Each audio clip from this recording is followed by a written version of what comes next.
Welcome to Winning Leadership Quality number 5. I'm Darlene Armstrong-Smith, and this is all about attitude. A leader should have a positive attitude.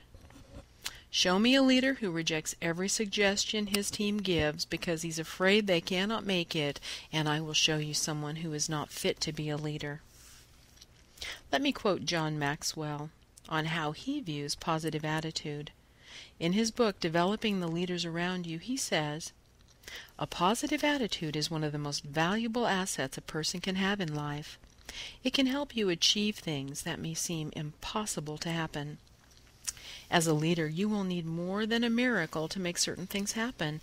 As long as you have the right attitude of looking at things and on how they have to be done, you can eliminate the miracle wishing part." Most of the time, we become discouraged by how difficult the problems we face are. What we don't know is that it's not really the problems that are difficult to deal with, but our attitude towards them. Yes, they may be tough at times and may take a lot of time to solve, but as long as we view them as obstacles, that will hinder our way toward our goal. We can never really arrive at the right solution. Why don't we see these problems as challenges, as something to spice our journey up? Not all roads to success are smooth. Often there are bumps and humps. If we miss our turn, we might get lost and end up starting all over again. See the big picture. Look beyond the problem.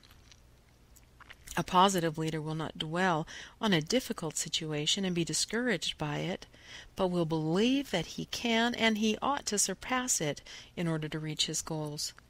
With positive attitude, he never accepts defeat. Instead, he fights the noble battle until the very end. Believe that you can make something happen is not at all a small thing when you put faith in yourself and believe that you can do it. What the mind says, the body will follow. It's a chain reaction. When people see that their leader believes and strives hard for accomplishing a task, they will do the same. Imagine if a single believer can make something happen, how much more can happen when a team of believers are working together? So bringing out the positive person in you. Okay, so you always see the glass half empty. But you know what? Even if half the water spills on the floor, it still contains water. And it is half full. Now how can you still see the good things in everything, even if you are a pessimist all the time? Well, the answer lies below. Number 1, keep your mind focused on important things. Set goals and priorities for what you think and do. Visualize practicing your actions and the results you expect from them. Develop an effective strategy for dealing with problems. Concentrate on things that need to be taken seriously, but at the same time, take time to relax and enjoy. Number 2, keep a list of your goals and actions. Familiarize yourself with the things you want to accomplish and with the way you must undertake to complete them. When you're aware of these things, your body will immediately carry out the actions you need to execute in making these things happen. Number 3, be detached from the outcome.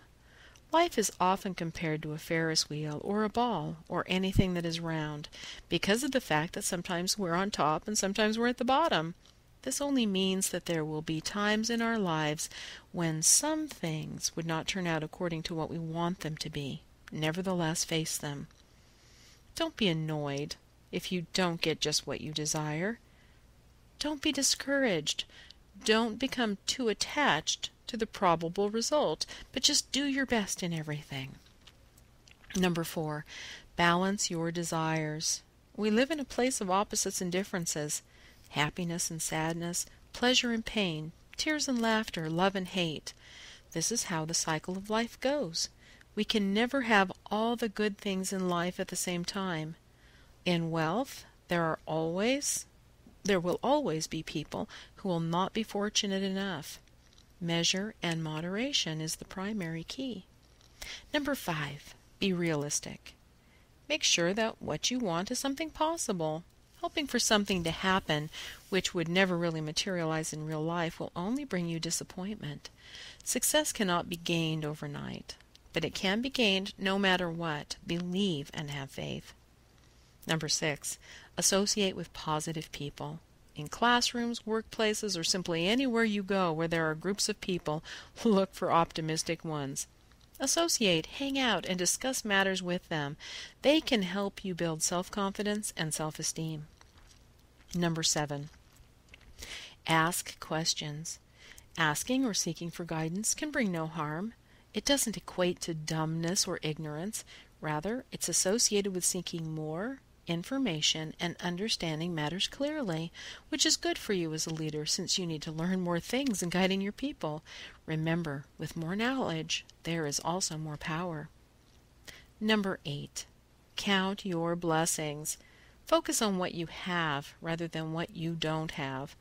Positive outcomes emerge when we know we are abundant of life's blessings. On the other hand, absence of desires will only bring discontentment and disappointment that will waste our time. So be thankful and appreciative of all the blessings that life has to offer. Number 9, kiss your worries goodbye.